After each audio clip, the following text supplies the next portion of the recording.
guys, welcome back to Shini's kitchen. അപ്പോൾ ഞാൻ തന്നിരിക്കുന്ന റെസിപ്പി നാൻ ഖട്ടായ് ബിസ്ക്കറ്റ്സിന്റെ റെസിപ്പിയാണ്. അപ്പോൾ നമുക്ക് നോക്കാം ഇത് എങ്ങനെയാണ് തയ്യാറാക്കുന്നതെന്ന്. അതിനു വേണ്ടിയിട്ട് ഞാൻ ഇവിടെ ഒരു ബൗളിലേക്ക് 1/2 കപ്പ് നെയ്യാണ് എടുത്തിരിക്കുന്നത്. നമുക്ക് ജസ്റ്റ് ഒന്ന് ബീറ്റ് ചെയ്തെടുക്കാം. അതിനുശേഷം ഇതിലേക്ക് നമുക്ക് 1/2 കപ്പ് പൊടിച്ച പഞ്ചസാര ചേർത്ത് കൊടുക്കാം. 1/2 കപ്പ് നെയ്ക്ക് 1/2 കപ്പ് പഞ്ചസാരയാണ് വേണ്ടത്.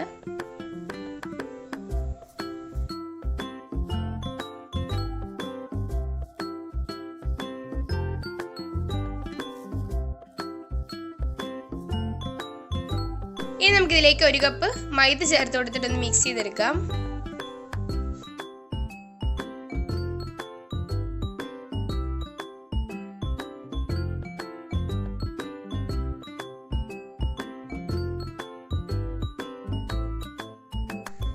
ഇനി നമുക്ക് ഇതിലേക്ക് 1 ടീസ്പൂൺ ഏലക്കാപ്പൊടി ചേർത്ത് കൊടുക്കാം.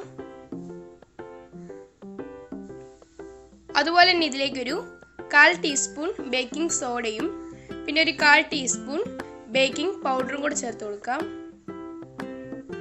എന്നിട്ട് നമുക്ക് നന്നായിട്ട് മിക്സ് ചെയ്തെടുക്കാം.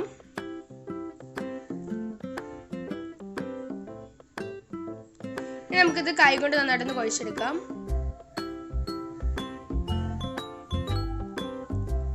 ഇനി നമുക്ക് ഇതിലേക്ക് ഒരു 2 ടീസ്പൂൺ പാൽ ഒഴിച്ചു കൊടുക്കാം.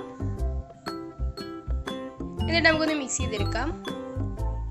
പിന്നെ ഞാനിവിടെ ഒരു പാത്രം ഇതുപോലെ കുറച്ച് നെയ്യൊന്ന് ഗ്രീസ് ചെയ്തിട്ട് വെച്ചിട്ടുണ്ടായിരുന്നു. ഇതിലേക്ക് നമുക്ക് കുക്കീസ് റെഡിയാക്കി വെക്കാം. ഫസ്റ്റ് ഇതുപോലെ ഒരു ബോൾ ആക്കിയതിനു ശേഷം കയ്യിൽ വെച്ച് ജസ്റ്റ് ഒന്ന് പരത്തി കൊടുക്കുക. അതിനുശേഷം നമുക്ക് ഇതിലേക്ക് വെച്ച് കൊടുക്കാം. നമുക്ക് എല്ലാം ഇതുപോലെ ഒന്ന് റെഡിയാക്കി എടുക്കാം.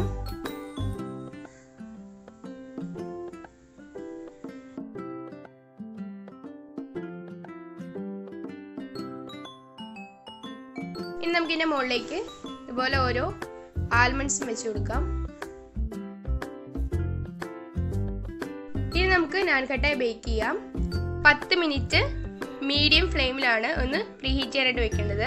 അപ്പോൾ ഇതുപോലെ ഒരു സ്റ്റാൻഡും കൂടെ വെച്ച് കൊടുക്കുക. അപ്പോൾ നേരിട്ട് കുക്കീസ് ഇറക്കി വെക്കാത്തതാണ് നല്ലത്. ഇപ്പോൾ നമ്മുടെ പാത്രം നന്നായിട്ട് ചൂടായിട്ടുണ്ട്. ഇതിലേക്ക് നമുക്ക് കുക്കീസ് ഇറക്കി വെക്കാം. അപ്പോൾ ഇത് 15 മിനിറ്റ് ലോ ഫ്ലെയിമിൽ ഇട്ടിട്ടാണ് ഒന്ന് ബേക്ക് ചെയ്തെടുക്കേണ്ടത്. ഇപ്പം നമ്മുടെ കുക്കീസ് ഇവിടെ റെഡി ആയിട്ടുണ്ട്. ഇനിയിപ്പോൾ നമുക്കിത് തണുക്കാനായിട്ട് മാറ്റി വയ്ക്കാം. തണുത്തതിന് ശേഷം മാത്രം എടുക്കുക, അല്ലെങ്കിൽ കുക്കീസ് പൊടിഞ്ഞു പോകും. പിന്നെ ബാക്കി ഉണ്ടായിരുന്ന ആ ഒരു ഇതിലേക്ക് ഞാൻ ഇതുപോലെ ഗ്രീൻ ഫുഡ് കളർ ചേർത്ത് കൊടുക്കുകയാണ്. അത് നമുക്ക് നന്നായിട്ട് മിക്സ് ചെയ്യാം. എന്നിട്ട് രണ്ടാമത്തെ ട്രിപ്പും കൂടെ ഞാൻ വെച്ചിട്ടുണ്ടായിരുന്നു. അത് മാറ്റിയതിന് ശേഷം ഞാൻ നേരത്തെ മിക്സ് ചെയ്തിട്ടുള്ള ആ ഒരു ഗ്രീൻ കളറിൻ്റെ നാൻ ഖട്ടായും കൂടി ഇതിലേക്ക് വെച്ചിട്ടൊന്ന് ബേക്ക് ചെയ്തെടുക്കാം. പിന്നെ മുകളിലേക്ക് ഞാൻ ഇതുപോലെ കാഷ്യൂസ് ആണ് വെച്ച് കൊടുത്തിരിക്കുന്നത്.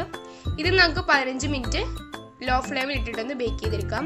ഇപ്പം നമ്മുടെ നാൻ ഖട്ടായിസ് എല്ലാം ഇവിടെ റെഡി ആയിട്ട് വന്നിട്ടുണ്ട്. അപ്പോൾ നിങ്ങൾക്ക് എല്ലാവർക്കും ഈ ഒരു വീഡിയോ ഇഷ്ടപ്പെടും ഞാൻ വിചാരിക്കുന്നു. ഇതൊരു അടിപൊളി കുക്കീസാണ്. അപ്പോൾ നിങ്ങൾ എല്ലാവരും ട്രൈ ചെയ്ത് നോക്കുക. അപ്പോൾ നിങ്ങൾക്ക് ഈ വീഡിയോ ഇഷ്ടപ്പെട്ടാൽ വെച്ചാൽ ലൈക്ക് ചെയ്യുക, ഷെയർ എൻ്റെ ചാനൽ സബ്സ്ക്രൈബ് ചെയ്യുക. സബ്സ്ക്രൈബ് ചെയ്യുമ്പോൾ തൊട്ടടുത്തുള്ള ബെല്ലൈക്കൻ കൂടി പ്രസ് ചെയ്യുക. അതിൽ ഓൾ എന്ന ഓപ്ഷനാണ് നിങ്ങൾ ക്ലിക്ക് ചെയ്യേണ്ടത്. അപ്പോൾ ഞാൻ പുതിയ വീഡിയോസ് ഇടുമ്പോൾ നിങ്ങൾക്ക് ഉടനെ തന്നെ നോട്ടിഫിക്കേഷൻ ലഭിക്കുന്നതായിരിക്കും. Thanks for watching.